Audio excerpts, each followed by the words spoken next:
अगर आपसे ये पूछा जाए कि विश्व हिंदी दिवस कब मनाया जाता है, तो 10 जनवरी को साथियों विश्व हिंदी दिवस मनाया जाता है। लेकिन पूछा जाए सिर्फ हिंदी दिवस कब मनाया जाता है, तो 14 सितंबर को हिंदी दिवस मनाया जाता है। आंसर अगर आपका है बी तो बिल्कुल करेक्ट है। उसके बाद देखिए साथियों कि अनुवाद में प्रयुक्त उपसर्ग कौन सा है। देखिए अगर अनुवाद की संधि विच्छेद करें ना, तो दो शब्द साथियों निकल कर आएंगे, एक तो अनु निकल कर आएगा और एक वाद शब्द निकल कर आएगा। उपसर्ग पूछा गया है तो साथियों क्या हो जाएगा, अनु हो जाएगा। और अनु कौन से ऑप्शन में है, ऑप्शन नंबर डी वाले में, और जिनका आंसर यहाँ पर डी है तो बिल्कुल करेक्ट हो जाता है। अब उसके बाद देखिए साथियों कि निम्नलिखित में से शुद्ध शब्द कौन सा है, यानी कि पूजनीय साथियों कैसे लिखा जाता है, आपसे पूछा जा रहा है। तो जैसे आपका ऑप्शन नंबर सी में लिखा हो ना, पूजनीय ऐसे लिखा जाता है, तो आंसर आपका अगर है सी तो बिल्कुल करेक्ट है। उसके बाद देखिए कि घुड़सवार, यहाँ पर एक शब्द साथियों दिया गया है घुड़सवार, और पूछा जा रहा है कि ये कैसा शब्द है, ये ऋण शब्द है या योग ऋण शब्द है या यौगिक शब्द है या निरर्थक शब्द है। अगर बात करें साथियों यौगिक की ना, तो यौगिक एक तरीके से जोड़ से बना है, प्लस से बना है, कह सकते हैं एक तरीके से। तो जो दो शब्दों को साथियों जोड़कर शब्द बनाया जाए ना, तो उसको ही तो यौगिक शब्द कहेंगे। जैसे कि जब हम बात करते हैं घुड़सवार की, तो इसमें एक तरीके से दो ही तो शब्द हैं, एक तो घुड़ हो जाएगा और दूसरा साथियों सवार हो जाएगा। तो आपको कोई ऐसा शब्द दिखे साथियों जिसकी संधि विच्छेद हो सके और पूछा जाए वो कैसा शब्द है, तो वो हमेशा साथियों यौगिक शब्द जाएगा, यानी कि यौगिक शब्द की ही संधि विच्छेद हो सकती है। तो जिनका आंसर यहाँ पर कुल मिला के ऑप्शन नंबर सी था तो बिल्कुल करेक्ट था। अब उसके बाद देखिए कि निम्नलिखित में से दीर्घ स्वर कौन। देखिए स्वर आप सभी लोग जानते होंगे, वॉवेल, छोटा आ बड़ा आ, ये छोटी बड़ी छोटा ओ बड़ो, ये सब सारे क्या हैं, ये सारे के सारे स्वर हैं साथियों, 11 स्वर हैं। अगर बात करें यहाँ पर पूछा गया है कि दीर्घ स्वर कौन सी है, जैसे कि बड़ा आ, छोटी ई, बड़ा ऊ, ये सारे क्या है साथियों, ये सारे दीर्घ स्वर हैं। और ऐसा कौन सा ऑप्शन में है साथियों, तो ऑप्शन नंबर बी में है। तो जिनका आंसर यहाँ पर ऑप्शन नंबर बी के साथ है तो बिल्कुल करेक्ट है। अब उसके बाद देखेंगे साथियों, जिन लोगों ने भी चैनल को सब्सक्राइब ना किया हो तो चैनल को सब्सक्राइब कर लीजिए, बेल आइकन पर क्लिक कर लीजिए, और अगर साथियों वीडियो आपको पसंद आ रही ना, तो वीडियो को एक बार शेयर भी कर दीजिएगा, लेकिन अभी नहीं, वीडियो पूरा देखने के बाद, यानी कि सबसे पहले ज्ञान आपके पास होना चाहिए, उसके बाद आपके मित्र के पास। चलिए, तो निम्नलिखित में से शुद्ध शब्द साथियों कौन सा है। तो मैं अगर आपसे ये कहूं कि जिजीविषा मुझे लिखकर बताइए, तो जिजीविषा आप कैसे लिखोगे, जैसे आपका ऑप्शन नंबर डी में लिखा हुआ है। उसके बाद देखिए साथियों कि कौन सा शब्द अहि का पर्यायवाची नहीं है। देखिए अहि का मतलब की अगर बात करें ना, अहि का मतलब होता है साथियों सांप। अहि का मतलब क्या होता है, अहि का मतलब होता है साथियों सांप। तो सांप हम लोग उरग को भी कहते हैं, सरीसृप को भी कहते हैं, पवनाश को भी कहते हैं, लेकिन सिंधुर को नहीं कहते हैं। अब नहीं कहते हैं तो ये साथियों अहि का पर्यायवाची नहीं होगा। अहि का मतलब मैंने आपको बता दिया, सांप होता है। उसके बाद देखिए साथियों के निम्नलिखित में से तत्सम शब्द कौन सा है। देखिए तत्सम शब्द और तद्भव शब्द दो प्रकार के शब्द, लेकिन जब हम बात करें साथियों, हम लोग जो अपनी रोजमर्रा के जीवन में तद्भव शब्दों का इस्तेमाल करते हैं, तत्सम शब्दों का इस्तेमाल बिल्कुल कम या ना के बराबर करते हैं। तो कान शब्द का इस्तेमाल करते हैं हम अपने रोजमर्रा के जीवन में कि मेरे कान में खुजली पड़ रही है या मेरे कान में जो है ना कुछ पानी सा चला गया है, तो ये तद्भव शब्द हो जाएगा। मैंने आपको बताया कि तद्भव शब्दों का इस्तेमाल हम करते हैं, जीभ शब्द का भी इस्तेमाल करते हैं, अगर बात करें दांत शब्द का इस्तेमाल करते हैं, लेकिन हम मुख शब्द का इस्तेमाल बहुत कम या ना के बराबर करते हैं। तो जिन शब्दों का इस्तेमाल बहुत कम या ना के बराबर किया जाए वही आपके तत्सम शब्द हैं। ये मेरी ही बनाई हुई साथियों ट्रिक है, ये आपको ध्यान रखना है। आंसर आपका जाएगा सी के साथ। राकेश पढ़ता है, ये कैसा वाक्य है आपसे पूछा जा रहा है। साधारण वाक्य है, संयुक्त वाक्य है या मिश्रित वाक्य है, बताइए।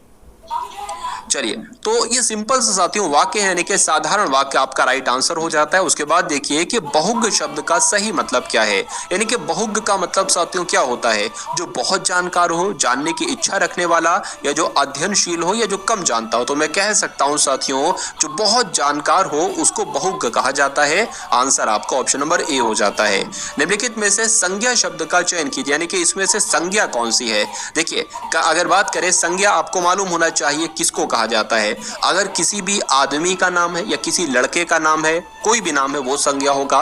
किसी लड़की का नाम है, किसी पुरुष का नाम है वो संज्ञा होगा। किसी स्त्री का नाम है, किसी नदी का नाम है, किसी पहाड़ का नाम है या किसी विषय का नाम है। अगर किसी विषय का नाम है, जैसे कि बात करें गणित हो गया, ठीक है ना, अगर संविधान हो गया या विज्ञान हो गया, ये सब क्या हो जाएंगे साथियों, ये सारे के सारे संज्ञा ही तो हो जाएंगे। उसके अलावा अगर बात करें साथियों किसी शहर का नाम है या किसी देश का नाम है, तो ये सारे साथियों संज्ञा होते हैं। तो मैंने आपको साथियों साथ में ये भी बताया था कि अगर किसी विषय का नाम आ जाए और पूछा जाए संज्ञा कौन सा है, तो जो विषय का नाम होगा, लड़का लड़की का नाम होगा, सब कुछ मैंने आपको बता दिया। तो कुल मिला के अगर बात करें विषय का नाम इसमें से है भूगोल, और भूगोल एक संज्ञा है। उसके बाद देखिए सिर से पानी गुजर जाना, ये एक मुहावरा है, और इस मुहावरे का मतलब क्या होता है ये आपसे पूछा जा रहा है। तो गहरे पानी में स्नान करना नहीं, सहनशीलता की सीमा टूट जाना। साथियों जब कहा जाता है ना कि मेरे बर्दाश्त की हद अब पार हो चुकी है, यानी कि ये भी कहा जाता है सिर से पानी गुजर चुका है साथियों, अब मैं बर्दाश्त नहीं कर सकता। तो आंसर की अगर बात करें अगर है ऑप्शन नंबर बी के साथ, तो बिल्कुल करेक्ट है। एक और साथियों लोकोक्ति आप देखिए, और इस लोकोक्ति का मतलब बताइए कि क्या होता है। भई गति साप छछूंदर केरी। तो ये अगर आपके एग्जाम में प्रश्न आ जाए तो आपको याद रखना है कि दुविधा में पड़ जाने को कहा जाता है साथियों, भई गति साप छछूंदर केरी। उसके बाद देखेंगे नेक्स्ट नंबर का क्वेश्चन आपकी स्क्रीन पर है, आपसे पूछा जा रहा है, बहुत शानदार लेवल का क्वेश्चन है साथियों, कि मेरे तो गिरधर गोपाल दूसरा ना कोई। यानी कि गिरधर गोपाल की बात चल रही है कि मेरे तो बस वही सब कुछ है और दूसरा मेरा कोई नहीं है। जाके सिर मोर मुकुट मेरे पति सोए। अब यहाँ पर देखिए एक तो किसी से प्रेम की बात की गई एक तरीके से, और यहाँ पर पति शब्द आ गया, तो मतलब ये कहा जा रहा है कि अपने पति के प्रति प्रेम जताया जा रहा है। और जब भी पंक्तियों को पढ़कर आपको ऐसा लगे कि अपने पति के प्रति प्रेम जताया जा रहा है, तो वहां पर हमेशा साथियों श्रृंगार रस होगा, ये आपको ध्यान रखना है। लेकिन अगर आपको कभी पंक्तियों को पढ़कर ऐसा लगे कि प्यार अपने माँ जो है ना, माँ प्यार अपने बच्चे के लिए जता रही, तो वहां पर हमेशा वात्सल्य रस होगा। तो अगर पति के लिए प्यार जताया जाए तो श्रृंगार रस, अगर अपने बच्चे के लिए प्यार जताया जाए तो वहां पर वात्सल्य रस। ये 2 पॉइंट आपको ध्यान रखना है। उसके बाद देखिए एक रचना है कि अशोक के फूल साथियों, ये किसकी रचना है? तो ये किसकी रचना है? डॉक्टर हजारी प्रसाद द्विवेदी की रचना है। आंसर आपका जाएगा ए के साथ। हिंदी में स्वतंत्र रूप से बोले जाने वाले अक्षरों को क्या कहा जाता है? तो जो स्वतंत्र रूप से साथियों बोले जाते हैं ना, आपको ध्यान रखना है कि स्वरों की जब हम बात करते हैं तो स्वर बिल्कुल स्वतंत्र रूप से बोले जाते हैं। आंसर आपका जाएगा ऑप्शन नंबर ए के साथ। चलिए उसके बाद देखिए कि निम्नलिखित में से किस शब्द में प्रत्यय लगा हुआ है, बताइए। तो किस शब्द में साथियों प्रत्यय लगा हुआ है? देखिए सागर का संधि विच्छेद नहीं हो सकता, तो सागर में प्रत्यय नहीं है। नगर का भी नहीं हो सकता, अगर मगर का हो सकता है। अगर जादूगर की साथियों बात करें तो क्या बन जाएगा? जादू धनगर बन जाएगा। तो इसमें साथियों क्या हो जाएगा? प्रत्यय लगा हुआ है, इसलिए आंसर आपका जाएगा ऑप्शन नंबर डी के साथ। और जिनका आंसर यहाँ पर डी है तो बिल्कुल करेक्ट है। यहाँ पर 2 अलग अलग एक तरीके से शब्द हो गए, तो इसलिए आंसर नहीं हो सका। भाषा के शुद्ध रूप का ज्ञान किससे होता है, आपसे पूछा जा रहा है। तो देखिए अगर मान लीजिए किसी भी भाषा को आपको सीखना हो तो आप उस भाषा की ग्रामर को पहले सीखेंगे, ठीक है ना। जैसे कि अगर कोई इंग्लिश बोलना सीखना चाहता है, स्पोकन कोर्स करता है, तो उसको भी ग्रामर स्टार्टिंग में सिखाई जाती है, सेंटेंस ज्ञान उसको दिया जाता है, ठीक है। तो अगर बात करें साथियों भाषा के शुद्ध रूप का ज्ञान किससे हो जाता है, तो व्याकरण से हो जाता है। आंसर आपका जाएगा बी के साथ। उसके बाद देखेंगे साथियों नेक्स्ट नंबर का क्वेश्चन आपके स्क्रीन पर है, देखिए और बताइए कि राइट आंसर क्या है। निम्नलिखित में से व्यंजनों का कौन सा क्रम सही है? देखिए बात करें सबसे पहले का वर्ग आता है, और का वर्ग में कौन कौन से अक्षर आते हैं? का, खा, गा, घड़ा आता है। चा वर्ग की अगर बात करें चा, छा, जा, झा, उआ ये आता है। तो बात करें साथियों कौन सा यहाँ पर वर्ग सही होगा? का वर्ग, चा वर्ग, टा वर्ग, ता वर्ग और पा वर्ग। आंसर यहाँ पर ए है, तो बिल्कुल करेक्ट है। उसके बाद देखिए साथियों निम्नलिखित विकल्पों में से शुद्ध वर्तनी वाला शब्द यहाँ पर कौन सा है? तो उपर्युक्त कैसे लिखा जाता है? जैसे आपका ऑप्शन नंबर डी में लिखा हुआ है ऐसे लिखा जाता है। आंसर आपका जाएगा डी के साथ। जो शब्द धन का पर्यायवाची नहीं है, देखिए धन को किन किन नामों से जाना जाता है? धन को अगर बात करें दौलत भी कहा जाता है, धन को संपदा भी कहा जाता है और धन को द्रव्य भी कहा जाता है, लेकिन धन को साथियों अजा नहीं कहा जाता है। अब नहीं कहा जाता है तो यही आपके प्रश्न का बिल्कुल सही जवाब है। अब उसके बाद देखिए साथियों अगर ये क्वेश्चन आपके एग्जाम में पूछ लिया जाए तो आप क्या आंसर लगाओगे कि भारतीय शब्द का बहुवचन क्या होगा? तो भारतीय शब्द का बहुवचन की अगर बात करें भारतीयों होगा या भारतीयों होगा या भारतीयों होगा, तो कौन सी मात्रा लगेगी साथियों? ता में बड़े ई की मात्रा लगेगी। आंसर आपका जाएगा ऑप्शन नंबर ए के साथ। अब उसके बाद देखिए कि वृक्ष पर पक्षी बैठे हैं, बताइए। पूछा जा रहा है कि इस वाक्य में पर कौन सा कारक है। यानी कि देखिए, अगर किसी पर भी कोई चीज बैठी हो, वहां पर शब्द आ जाए पर, तो वहां पर हमेशा साथियों कौन सा कारक होगा? अधिकरण कारक होगा। क्योंकि अधिकरण कारक कब कब आएगा? या तो साथियों वाक्य में लिखा हो या पर लिखा हो। तो इस वाक्य में क्या लिखा हुआ है? पर लिखा हुआ है। तो आंसर आपका जाएगा ऑप्शन नंबर डी के साथ, यानी कि यहां पर अधिकरण कारक का इस्तेमाल हुआ है। उसके बाद देखिए कि नीचे दिए वाक्यों में कौन सा वाक्य त्रुटिहीन है, यानी कि कौन से वाक्य में बिल्कुल गलती नहीं है, बिल्कुल त्रुटि नहीं है। तो मेरे घर के पास एक पान की दुकान है, ये सही होगा। मेरे घर के पास एक पान की दुकान स्थित है, ये सही होगा। या मेरे घर के पास एक पानों की दुकान है, या मेरे घर के पास साथियों एक पान की दुकान है। देखिए, ये वाक्य में क्या है? दुकान सही नहीं लिखा हुआ है। दुकान में छोटे ऊ की मात्रा लगती है, ठीक है। यहाँ पर भी बड़े ऊ की मात्रा लगी, यहाँ पर भी लगी है, ठीक है। और भी कई दिक्कतें भी हैं, लेकिन अगर बात करें साथियों यहाँ पर राइट आंसर की, यानी कि शुद्ध वाक्य की अगर बात करें, तो मेरे घर के पास पान की एक दुकान है। आंसर आपका जाएगा डी के साथ। ये वाक्य साथियों त्रुटिहीन है। उसके बाद देखिए कि स्त्रीलिंग शब्द इसमें से कौन सा है, आपसे पूछा जा रहा है। देखिए, मैंने आपको कई बार बताया साथियों, अगर किसी भी शब्द को बोलने पर और उसके साथ साथियों कैसा अगर आ रहा है, तो वो हमेशा पुल्लिंग होगा। लेकिन अगर कोई ऐसा शब्द है साथियों जिसके साथ आप कैसी का इस्तेमाल कर रहे हो, तो वो स्त्रीलिंग होगा। जैसे कि अगर बात करें नृत्य कैसा है, तो ये पुल्लिंग हो जाएगा। धर्म कैसा है, पुल्लिंग हो जाएगा। कुटिया कैसी है, अब कैसी का इसके साथ इस्तेमाल हुआ है ना, तो ये आपका स्त्रीलिंग हो जाएगा। बाकी दीपक की अगर बात करें, तो दीपक कैसा है। शब्द बोलोगे, खुद आप आगे वाला शब्द बोल दोगे, कैसा या कैसी खुद आपके मुंह में आ जाएगा। तो कुल मिला के आंसर यहाँ पर जिनका है ऑप्शन नंबर सी के साथ, तो बिल्कुल करेक्ट हो जाता है। निम्नलिखित वाक्यों को पढ़िए, उसमें कारक के सही भेद को आपको पहचानना है। हे प्रभु, मेरी इच्छा पूर्ण करो। तो कभी भी साथियों इस प्रकार का वाक्य आपको दिखेगा, कोई बहुत खुश हो रहा है, या बहुत आश्चर्यचकित हो रहा है, या चौंक रहा है, या कोई चीज जीत गए हो आप, कोई भी आपका है वो जीत गए हो, तो वहां पर बहुत खुश हो, या कोई चीज देखकर आप आश्चर्यचकित हो रहे हो, तो वहां पर साथियों वो कैसा वाक्य होता है, आपको ध्यान रखना है। उसमें कौन सा कारक होता है? संबोधन कारक होता है। आंसर आपका जाएगा ऑप्शन नंबर सी के साथ। चलिए, कलई खुलना साथियों ये एक मुहावरा है। इस मुहावरे का मतलब क्या होता है? कलई खुलने का मतलब होता है कि राज फाश हो गया, यानी कि किसी का राज खुल गया। तो कहा जा सकता है रंग उतर जाना, नहीं सच्चाई का पता लगाना, या भेद प्रकट होना। तो कहा जा सकता है साथियों भेद प्रकट होना, यही मतलब हो जाएगा किसका? कलई खुलने का मतलब हो जाएगा। उसके बाद देखिए, हिंदी साहित्य के पहले इतिहास लेखक कौन थे? तो यहाँ पर इनका नाम साथियों आप लोग ध्यान रखेंगे, गारसा दतासी इनका नाम था, और ये साथियों हिंदी साहित्य के पहले इतिहास लेखक थे। आंसर आपका जाएगा डी के साथ। बाणभट्ट की आत्मकथा के रचनाकार साथियों कौन है? अब ये प्रश्न आपके स्क्रीन पर आया है। तो डॉक्टर हजारी प्रसाद द्विवेदी का नाम आपको मालूम होना चाहिए, और मालूम होगा भी। बहुत सारी रचनाएं इनके बारे में आपने पहले से सुन रखी होगी। तो एक रचना और साथियों आप लोग ध्यान रखेंगे कि बाणभट्ट की आत्मकथा किसकी रचना है? तो डॉक्टर हजारी प्रसाद द्विवेदी की है। उसके बाद देखिए साथियों के निम्नलिखित में से कौन सा वर्ण उच्चारण की दृष्टि से दंत नहीं है?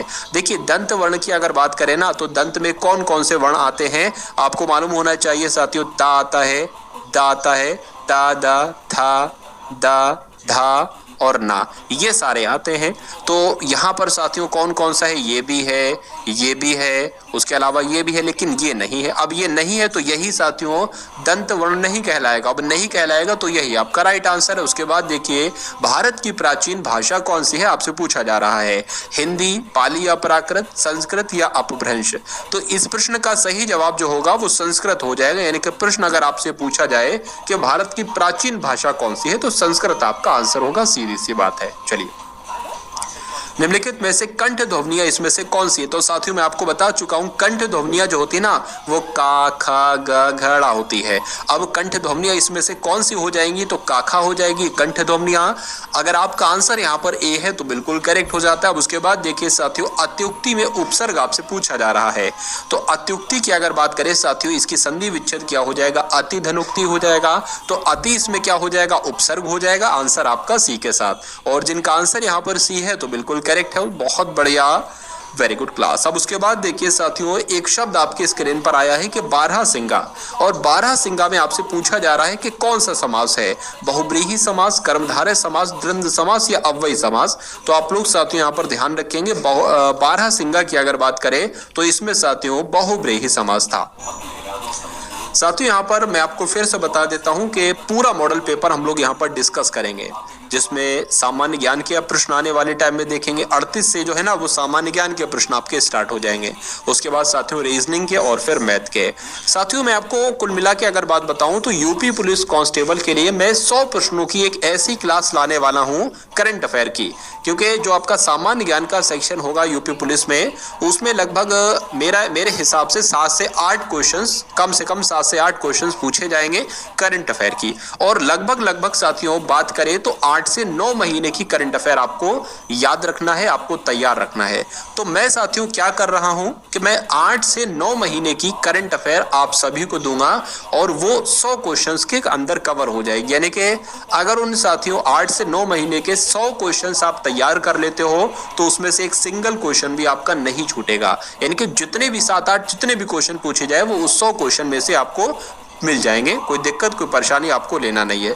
तो उस पर साथियों काम चल रहा है, ठीक है, चल रहा है काम, तो वो भी बहुत जल्द आप वीडियो देखेंगे। तो इसलिए चैनल पर आप नए हैं और चैनल को आपने सब्सक्राइब नहीं किया है अभी तक, तो चैनल को आप सभी लोग सब्सक्राइब करके बेल आइकन पर क्लिक कर लीजिए, क्योंकि मैं नहीं चाहता कि वो वीडियो आपसे मिस हो। और वो वीडियो अगर आपसे मिस हो जाती है तो लॉस में साथियों हो गए आप। क्योंकि अगर बात करें जो डेली करंट अफेयर पढ़ा रहे हैं, डेली करंट अफेयर कैसे अब आप इतनी जल्दी कर पाओगे 365 दिन का, या 8 से 9 महीने का कह सकते हैं, या पूरी साल का तो खैर अगर आप कर सकते हो, अगर आपका तैयार है तो आप कर सकते हो रिवीजन, वरना अगर आपका नहीं तैयार है तो उन 100 प्रश्नों को आप देखिएगा अवश्य। चलिए, तो भ्रमर के लिए साथियों पर्यायवाची आपसे पूछा जा रहा है। तो भ्रमर की अगर बात करें ना, भ्रमर को भृंग भी कहा जाता है। आंसर आपका ए हो जाता है। बाधा डालना ये एक मुहावरा है और इस मुहावरे का मतलब साथियों आपसे पूछा जा रहा है। अब मान लीजिए साथियों कि किसी की राह में कोई चीज बाधा पड़ना, ठीक है, तो रोड़ा अटकना भी तो कह सकते हैं, रोड़ा अटकाना भी तो कह सकते हैं। भाई वो बाधा डाल रहा है मेरे काम में,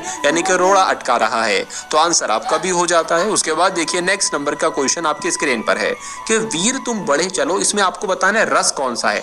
अब पंक्तियों को जब पढ़ोगे ना तो देखिए कभी भी आपसे प्रश्न पूछा जाए कौन सा रस है, तो पंक्तियों को पढ़कर ही आप मालूम कर पाओगे कि इसमें रस कौन सा है। अब इस पंक्ति को मैं पढ़ के सुना रहा हूं और आप मालूम कर जाओगे कि इसमें रस कौन सा होना चाहिए।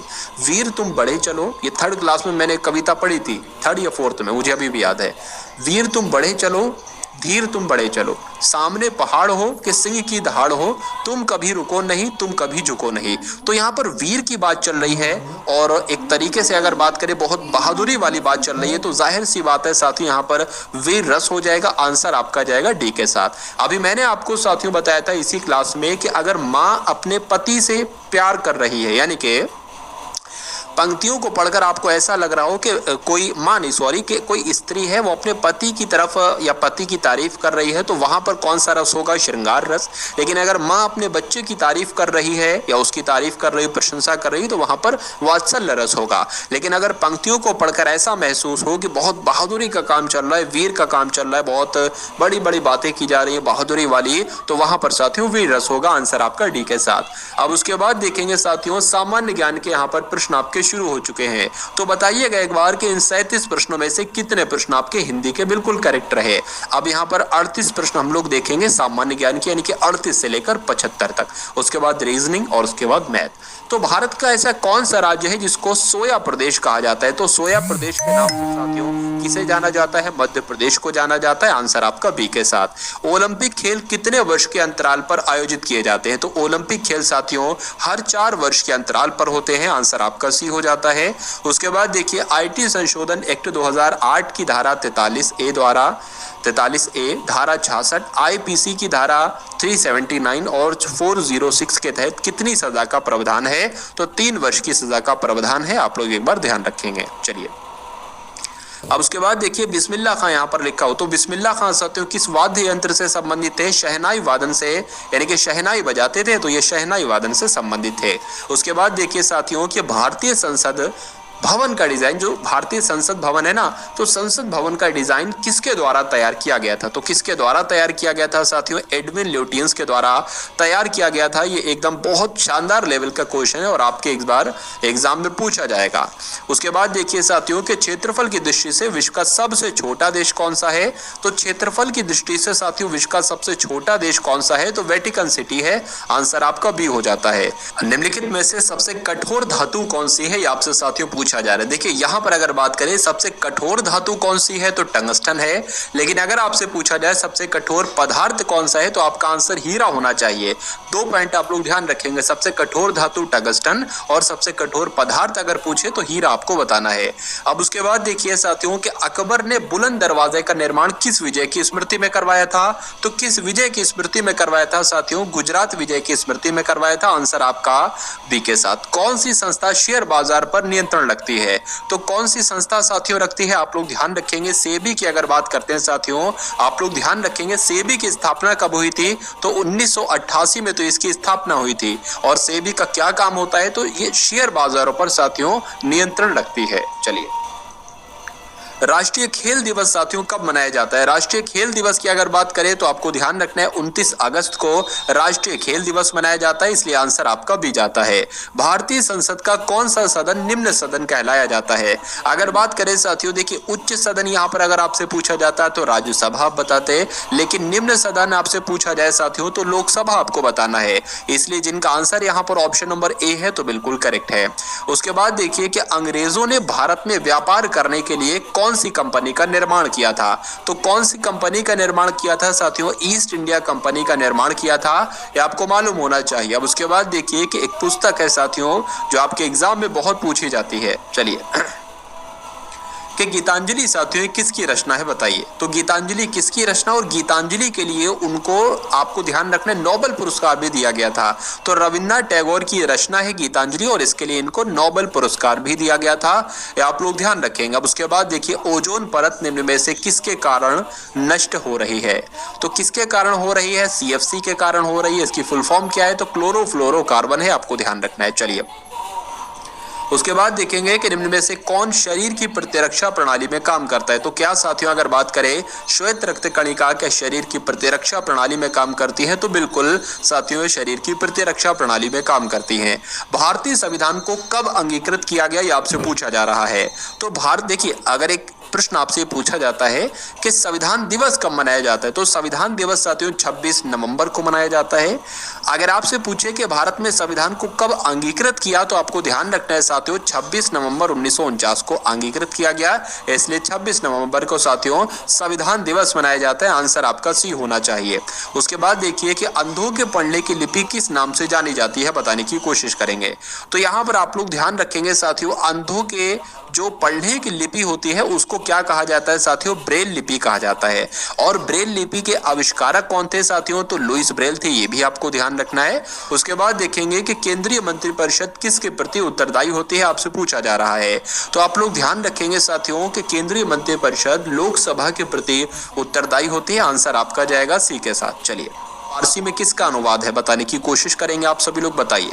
चलिए देखिए कुछ बातें मैं आपको बता रहा हूं, अगर आपसे पूछा जाए साथियों कि रामायण किसने लिखी, तो रामायण किसने लिखी साथियों, वाल्मीकि ने रामायण लिखी। भगवत गीता किसने लिखी, तो वेद व्यास ने लिखी। रजमनामा की अगर साथियों यहाँ पर हम बात करते हैं तो इस क्वेश्चन का राइट आंसर जो जाएगा वो महाभारत के साथ जाएगा, जिनका आंसर यहाँ पर ए तो बिल्कुल करेक्ट है। ठोस पदार्थ किस विधि से गर्म होता है, तो ये एग्जाम में साथियों प्रश्न आ चुका है, तो ठोस पदार्थ की अगर बात करें तो ये चालन विधि से साथियों गर्म होता है, आंसर आपका सी के साथ। उसके बाद देखेंगे नेक्स्ट नंबर का क्वेश्चन आपके स्क्रीन पर है, देखिए और बताइए क्या इसका राइट आंसर हो सकता है।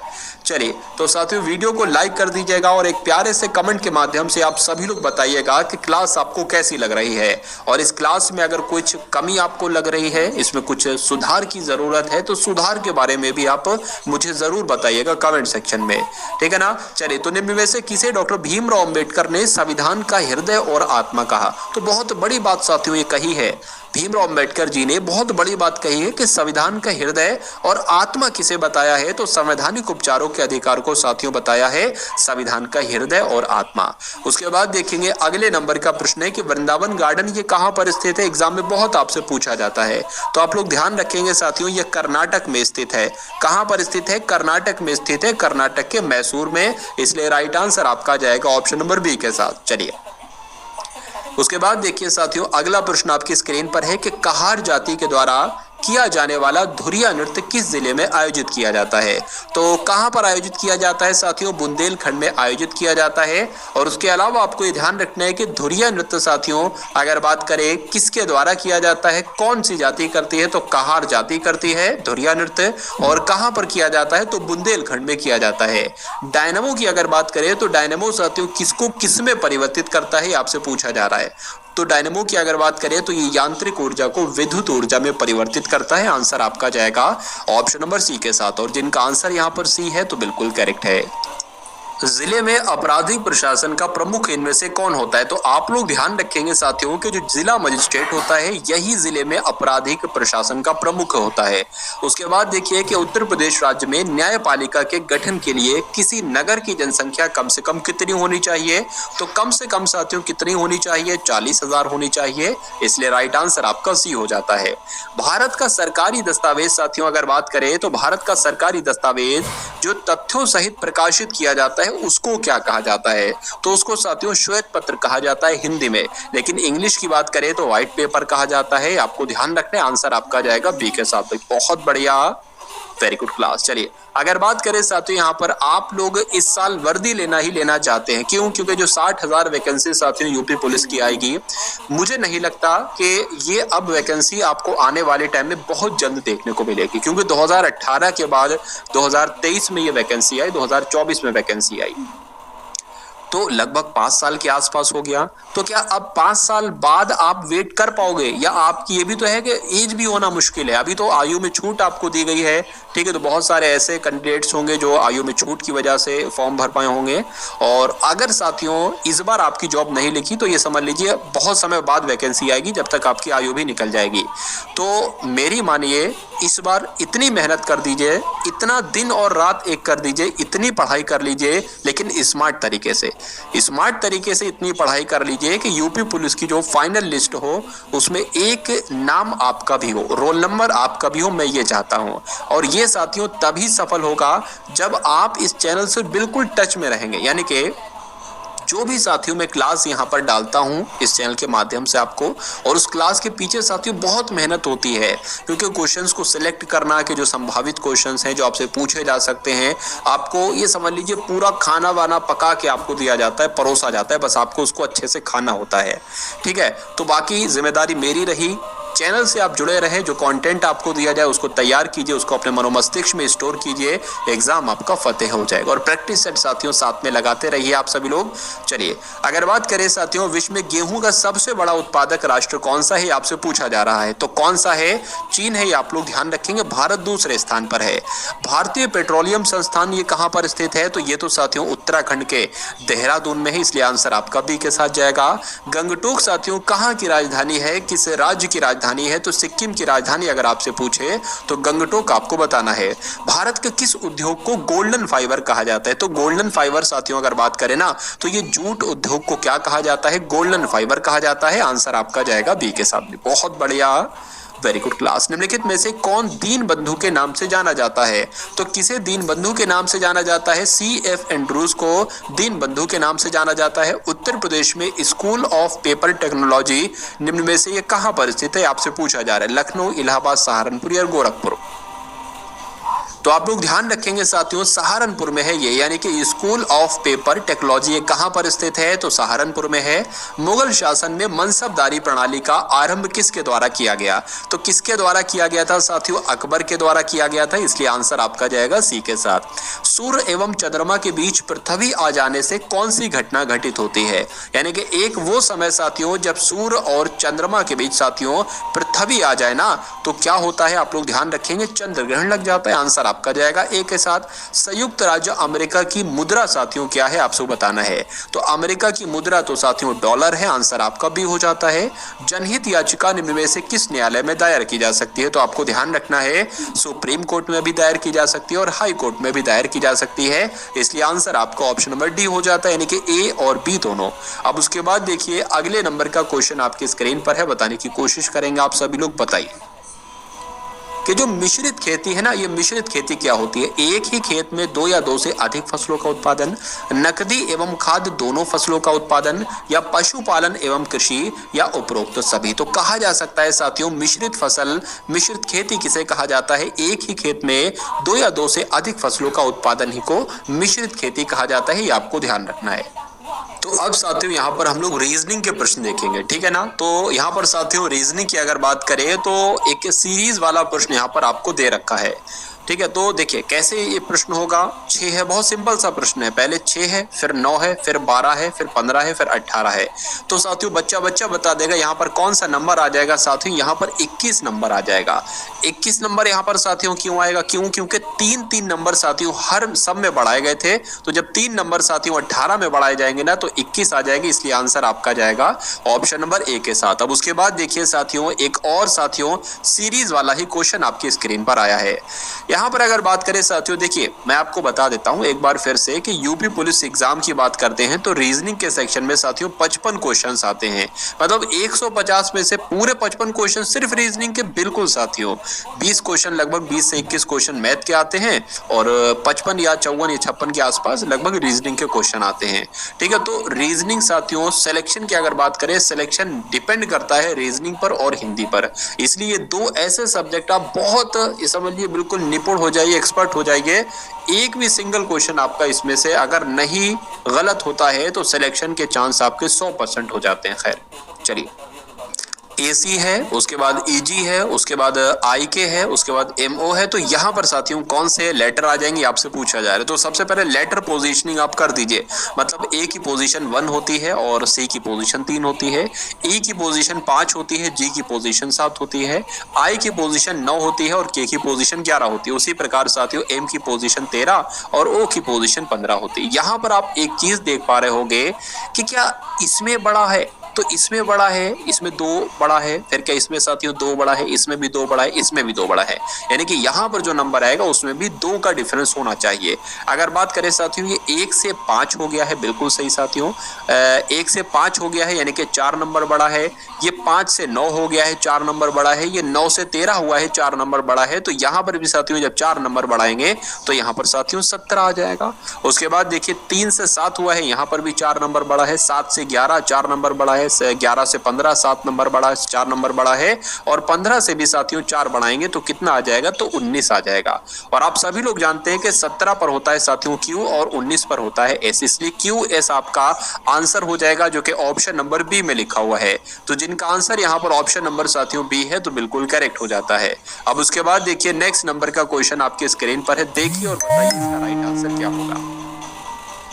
तो जिस प्रकार साथियों बात करें, जिस प्रकार गोवा संबंधित है पणजी से, उसी प्रकार अंडमान निकोबार द्वीप की अगर बात करें तो ये किससे संबंधित होगा? दमन एवं द्वीप से, असम से, सिक्किम से, या पोर्ट ब्लेयर से। देखिए आपको मालूम होना चाहिए गोवा की राजधानी है पणजी, तो अंडमान निकोबार द्वीप समूह की राजधानी क्या होगी साथियों? पोर्ट ब्लेयर होती है अंडमान निकोबार द्वीप समूह की राजधानी। इसलिए सही जवाब आपका जाएगा ऑप्शन नंबर डी के साथ। इस प्रकार के क्वेश्चन भी आपसे पूछे जा सकते हैं और पूछा जाता है कि एक राज्य दे दिया जाता है, उसकी राजधानी दे दी जाती है, और दूसरा राज्य दे दिया जाता है, उसकी राजधानी आपसे पूछी जाती है। या कोई देश दे दिया जाता है, उसकी राजधानी दे दी जाती है, और दूसरा राज्य दे दिया जाता है, दूसरा देश दे दिया जाता है, उसकी राजधानी पूछी जाती है। ठीक है, कभी कभी मुद्रा से संबंधित प्रश्न भी आ जाता है। तो ये सब उम्मीद करता हूं आपका तैयार होगा। खैर कोई बात नहीं। यहाँ पर एक प्रश्न है साथियों कि यहाँ पर देखिए प्रश्नवाचक चिन्ह की जगह पर जो नंबर है ना वो आपको बताना है साथियों, यहाँ पर कौन सा नंबर आएगा। ये आकृति 1 है और ये आकृति 2 है, तो वही लिखा हुआ है साथियों, आकृति 1 और आकृति 2 यहाँ पर लिखा हुआ है। तो अगर बात करें साथियों, क्या 3 + 5 8 हो जाएगा, 8 13 हो जाएगा, ठीक है सॉरी 8 हो जाएगा, और ये 3 11 हो जाएगा। तो 11 का रिलेशन क्या 45 से बन रहा है साथियों? तो नहीं बन रहा है। अगर बात करें सबकी गुणा कराए, 3 × 9 और 9 × 5 45, बिल्कुल साथियों, यानी कि इन तीनों की गुणा कराने पर 45 बन जाता है। तो इनकी गुणा कराने पर साथियों 6 चौक 24 और 24 दूना कितना होता है साथियों? 48 होता है। तो क्या 48 यहाँ पर आएगा?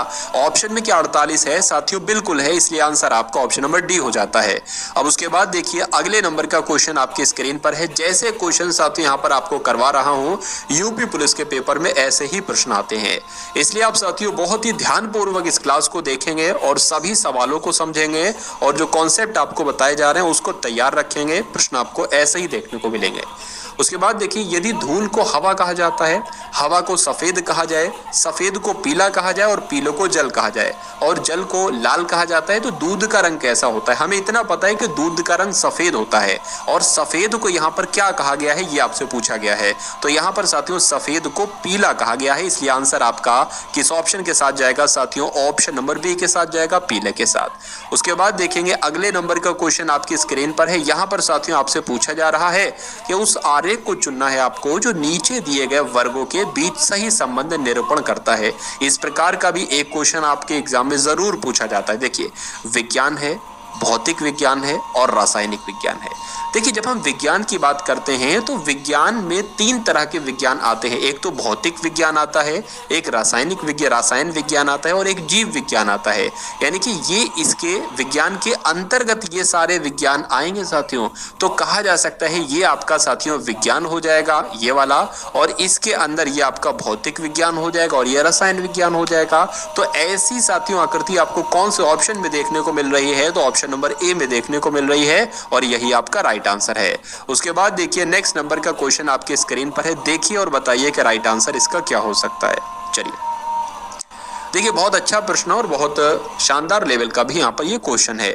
अगर बात करें साथियों अंग्रेजी वर्णमाला में दाएं से 18वें अक्षर के दाएं 7वां अक्षर कौन सा होगा?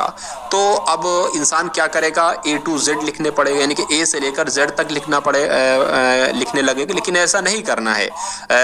मैं आपको समझाने के लिए थोड़ा सा लिखकर बता देता हूँ। अंग्रेजी वर्णमाला यहाँ पर लिखा हुआ है, तो थोड़ा सा समझाने के लिए मैं आपको यहाँ पर लिख देता हूँ ABC। उसको मतलब इस प्रकार से ऐसे ऐसे करके लिखना है। कहाँ तक लिखना है साथियों? Z तक लिखना है। Z तक हमने लिख ली।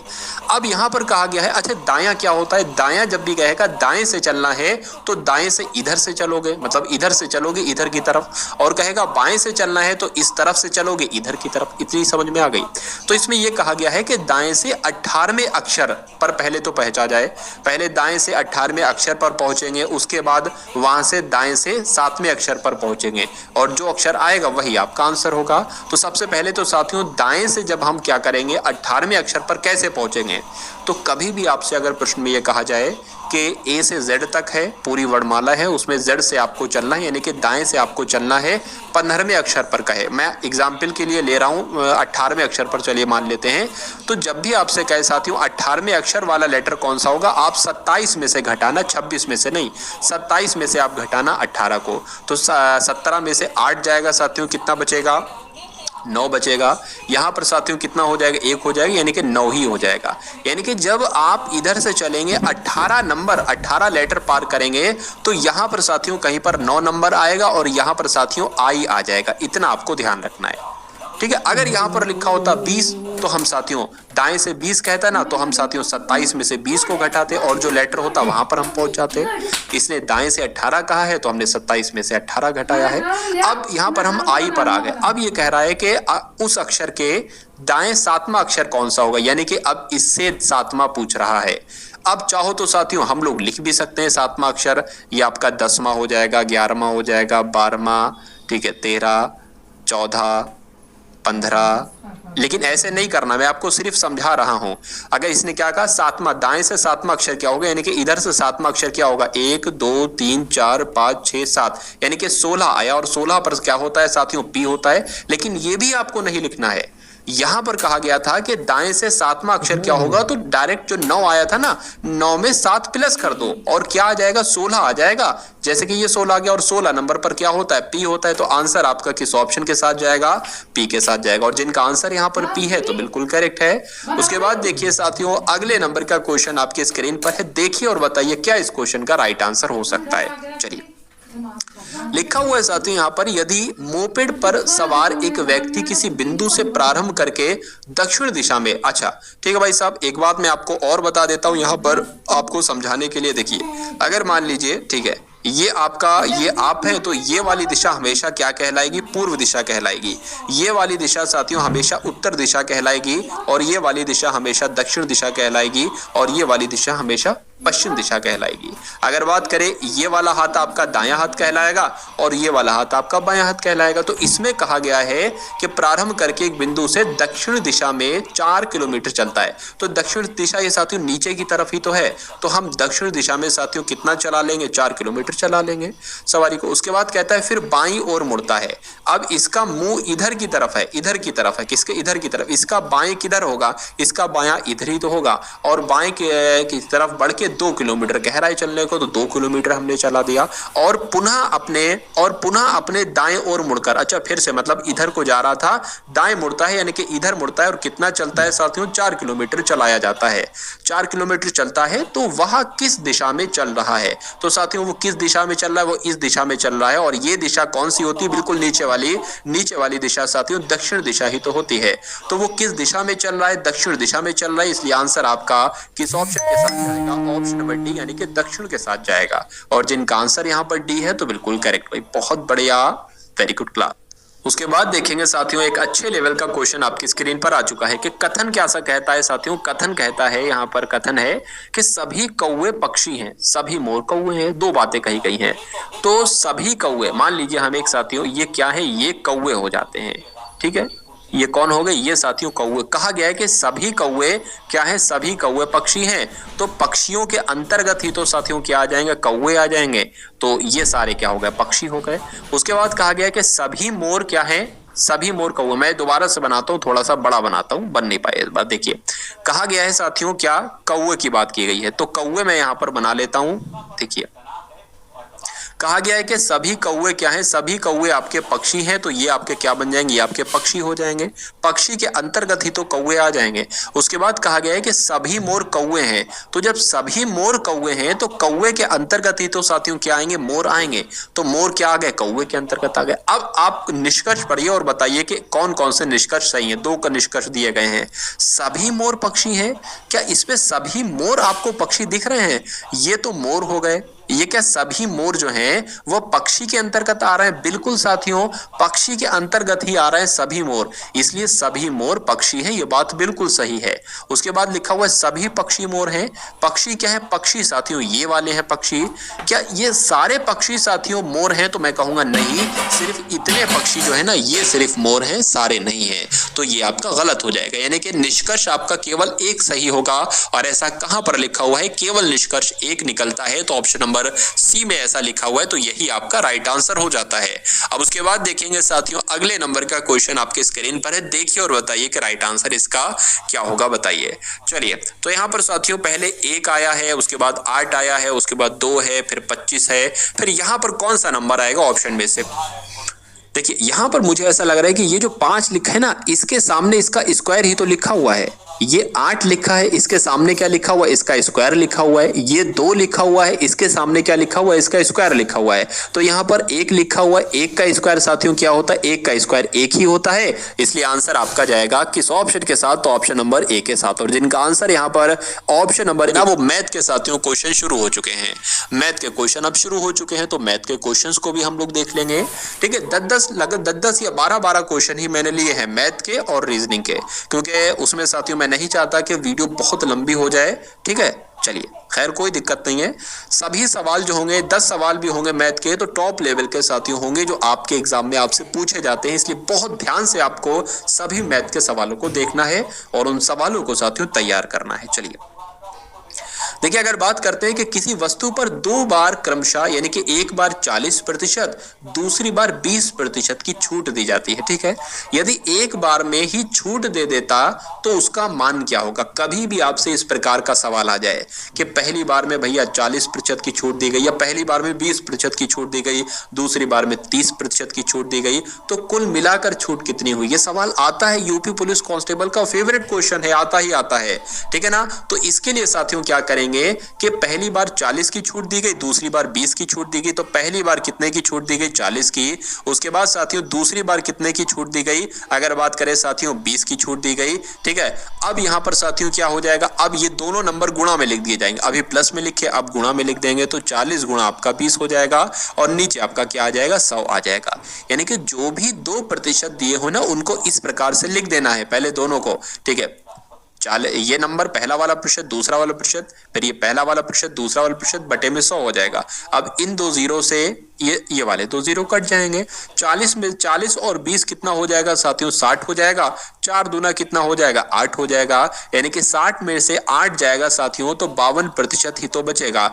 यानी कि कहा जा सकता है साथियों कि पहले 40% की छूट दी गई, 20% की छूट दी गई, उसके बाद यदि एक बार में छूट दी जाती तो 52% की छूट दी जाती। इसलिए आंसर आपका किस ऑप्शन के साथ जाएगा? ऑप्शन नंबर सी के साथ जाएगा भाई। बहुत बढ़िया, वेरी गुड क्लास। अब उसके बाद देखेंगे अगले नंबर का क्वेश्चन आपके स्क्रीन पर है। आपसे पूछा जा रहा है कि अगर 20 आदमी 8 दिनों में 1000 रुपए कमाते हैं, ठीक है भाई साहब, 20 आदमी हैं, 8 दिन में उन्होंने कितने रुपए कमा लिए? 1000 रुपए कमा लिए। अच्छा, तो कितने आदमी 2 दिन में 200 रुपए कमाएंगे? इस प्रकार का क्वेश्चन आपसे पूछा जाता है। क्वेश्चन यही आएगा, कॉन्सेप्ट यही लगेगा, केवल नंबर बदल दिए जाएंगे। यानी कि 20 की जगह यहां पर 30 आदमी कर दिए जाएंगे और 8 दिनों की जगह यहां पर 10 दिन कर दिए जाएंगे और 1000 की जगह यहां पर 2000 कर दिए जाएंगे। ऐसे सवाल आएगा आपसे। तो कभी भी ऐसा क्वेश्चन आए तो आपको क्या करना है? 20 आदमी 8 दिन में, कुछ नहीं साथियों, 20 आदमी 8 दिन में कितने रुपए कमाते हैं? जितने कमाएंगे, जितना काम करेंगे वो नीचे लिखोगे। 1000 रुपए कमाते हैं, ठीक है, बराबर लगा लेंगे। उसके बाद साथियों कितने आदमी, तो हम मान लेते हैं इतने आदमी, मैन मतलब आदमी, तो इतने आदमी फिर से 2 दिन में कितने रुपए कमाते हैं? 200 रुपए कमाते हैं। यहां भी 200 रुपए, यहां भी पैसे कमाते हैं और यहां भी मैंने लिखा पैसे कमाते हैं। यहां भी आदमी लिखा है, यहां भी आदमी लिखा है, यहां भी उतने दिन का लिखे हुए हैं, उतने दिन जितने दिन में ये इतने रुपए कमाते हैं। यहां भी उतने दिन लिखा है जितने दिन में इतने रुपए कमाते हैं। तो कैलकुलेशन ही तो बची है साथियों। अगर बात करें साथियों इस 2 से साथियों यहां पर से क्या आ जाएगा? 100 आ जाएगा। 100 की अगर बात करते हैं साथियों तो इन 2 जीरो से साथियों ये 2 जीरो कट जाएंगे। 10 है, 10 एकम 10 हो जाएगा, 10 दूना 20 हो जाएगा। 8 और 2 बचा है, 8 दूना आपका 16 हो जाएगा। यानी कि अगर बात करें साथियों आंसर आपका जो जाएगा यानी कि 16 आदमियों के साथ जाएगा। यानी कि 16 आदमी 2 दिन में 200 रुपए कमाएंगे। तो आंसर आपका अगर है ऑप्शन नंबर ए के साथ तो बिल्कुल करेक्ट भाई। बहुत बढ़िया, वेरी गुड क्लास। चलिए उसके बाद देखिए अगले नंबर का क्वेश्चन आपके स्क्रीन पर है कि एक शंकु की ऊंचाई 10 सेंटीमीटर है और त्रिज्या 6 सेंटीमीटर है, तो उसका आयतन बताइए। यानी कि शंकु का आपसे साथियों आयतन पूछा जा रहा है। तो शंकु का आयतन का सूत्र क्या होता है ये आपको मालूम होना चाहिए। 1/3 गुणा पाई आर स्क्वायर एच, ठीक है, ये होता है। तो 1/3 हम ऐसे ही लिख लेंगे, पाई लगा हुआ है, पाई ऐसे ही लिख लेंगे। अगर बात करें साथियों यहां पर हम लोग बात करें ना, देखिए यहां पर सब में पाई पाई लगी हुई है, ठीक है, सब में यहां पर जो है ना वो पाई पाई लगी हुई है। चलिए कोई दिक्कत नहीं है। तो आर यहाँ पर क्या है? त्रिज्या जो होती है ना वो आर ही होती है। तो त्रिज्या यहाँ पर 6 सेंटीमीटर है। अब आर का स्क्वायर यानी कि 6 का स्क्वायर कितना होता है? 36 होता है। एच कितना है? एच मतलब हाइट, हाइट मतलब ऊंचाई, तो वो यहाँ पर साथियों 10 है, ठीक है। अब इस 3 से साथियों ना ये कट जाएगा आपका, 3 एकम 3, 3 दूना 6 आ जाएगा। अब अगर बात करें 12 दाम कितना होता है? 12 दाम 120 होता है। और जैसे ये पाई लगी है वैसे हम पाई हल्के से लगा देंगे यहाँ पर। यानी कि आंसर आपका जो जाएगा वो 120 पाई के साथ जाएगा, आंसर के ऑप्शन नंबर सी में है। उसके बाद देखेंगे साथियों अगले नंबर का क्वेश्चन आपकी स्क्रीन पर है। आपसे पूछा जा रहा है साथियों, बताने की कोशिश करेंगे कि 7 के प्रथम 10 गुणजों का औसत क्या होगा। सबसे पहले मैं आपको ये बता देता हूं कि 7 के प्रथम 10 गुणज क्या होंगे। अगर यहां पर लिखा होता 2 के प्रथम 10 गुणज क्या होंगे, तो 2 का प्रथम गुणज 2 होगा, उसके बाद दूसरा गुणज 2 का 4 होगा, उसके बाद तीसरा 2 का गुणज 6 होगा, चौथा गुणज 8 होगा। तो ये रहता है, मतलब कभी भी कहेंगे 2 के प्रथम 10 गुणज तो 2 का पहाड़ा लिख दो, 7 के प्रथम 10 गुणज कहे गए तो 7 का पहाड़ा लिख दो, ये होता है। मतलब ये बात आपको ध्यान रखना है। तो 7 के प्रथम 10 गुणज का मतलब क्या है? 7 का पूरा पहाड़ा लिखना है। क्या लिखना है साथियों? 7 का पूरा पहाड़ा लिखना है। और उसको औसत करने के लिए हम क्या करते हैं? उन सभी नंबर को जोड़ देते हैं और जितने नंबर होते हैं उससे उसको भाग देते हैं। तो हम ऐसे लिख सकते हैं 7 + 14 + 21, ठीक है ना, + 28 कहां तक लिख लेंगे? तो ऐसे डॉट डॉट डॉट डॉट करके 70 यहां पर आ जाएगा। और नीचे कितने ये टोटल ऊपर वाले नंबर है? 10 नंबर है। तो इनका अगर इनको कैलकुलेट करा लेंगे तो औसत हमारा निकल आएगा। लेकिन क्या एग्जाम में इतना समय होगा कि 7 से लेकर 70 तक आप प्लस कराओ? नहीं होगा। तो आपको क्या करना है साथियों, इन सब में देखिए 7 है, इसमें भी 7 है, इसमें भी 7 है, इसमें भी 7 है और इसमें भी 7 है। तो 7 आप कॉमन ले लेंगे। अंदर क्या बचेगा साथियों? 7 एकम 7 + 7 दूना 14 प्लस 7 तियां 21 प्लस 7 चौक 28। मैं तो ज्यादा करके लिख रहा हूं, एग्जाम में आपको इतना भी नहीं लिखना है, 7 धाम 70। अब मुझे इतना पता है साथियों कि मेरे सामने जब भी प्रश्न आता है कि भैया ऐसा है कि 1 से लेकर 50 तक क्या बताओ, जोड़ बताओ इसका क्या होगा, यानी कि 1 प्लस 2 प्लस 3 प्लस 4 ये कर कर कर कर 50 तक मुझे जोड़ बताओ, तो मुझे एक सूत्र मालूम है, मैं उसको लगा देता हूं हमेशा। वो सूत्र क्या है, अगर कहा जाए कि 1 से 50 तक का जोड़ मुझे बताओ तो अंतिम नंबर क्या है 50 है, तो मैं 50 कर देता हूं, गुणा उसके अगला नंबर कर देता हूं और उसको भाग दे देता हूं 2 से, मुझे इतना मालूम है। अब इसको क्या करता हूं, 2 एकम 2 हो जाएगा, ये आपका 25 हो जाएगा, यानी कि जब आप 25 की गुणा 51 से करा लेंगे तो आपको जोड़ मिल जाएगा किसका, 1 से लेकर 50 तक की संख्याओं का। लेकिन अभी मैंने तो एग्जाम्पल के तौर पर आपको समझाया, हमें जो चाहिए है वो 1 से लेकर 10 तक की संख्याओं का जोड़ चाहिए है, तो हम इसमें सिंपल सा तरीका वही अपनाएंगे, 10 ले लेंगे अंतिम नंबर, उसके अगला नंबर ले लेंगे और साथियों 2 ले लेंगे, तो यहाँ पर 2 एकम 2 2 पंजे 10 हो जाएगी, यानी कि 55 हो जाएगा, हमें इतना मालूम पड़ गया है।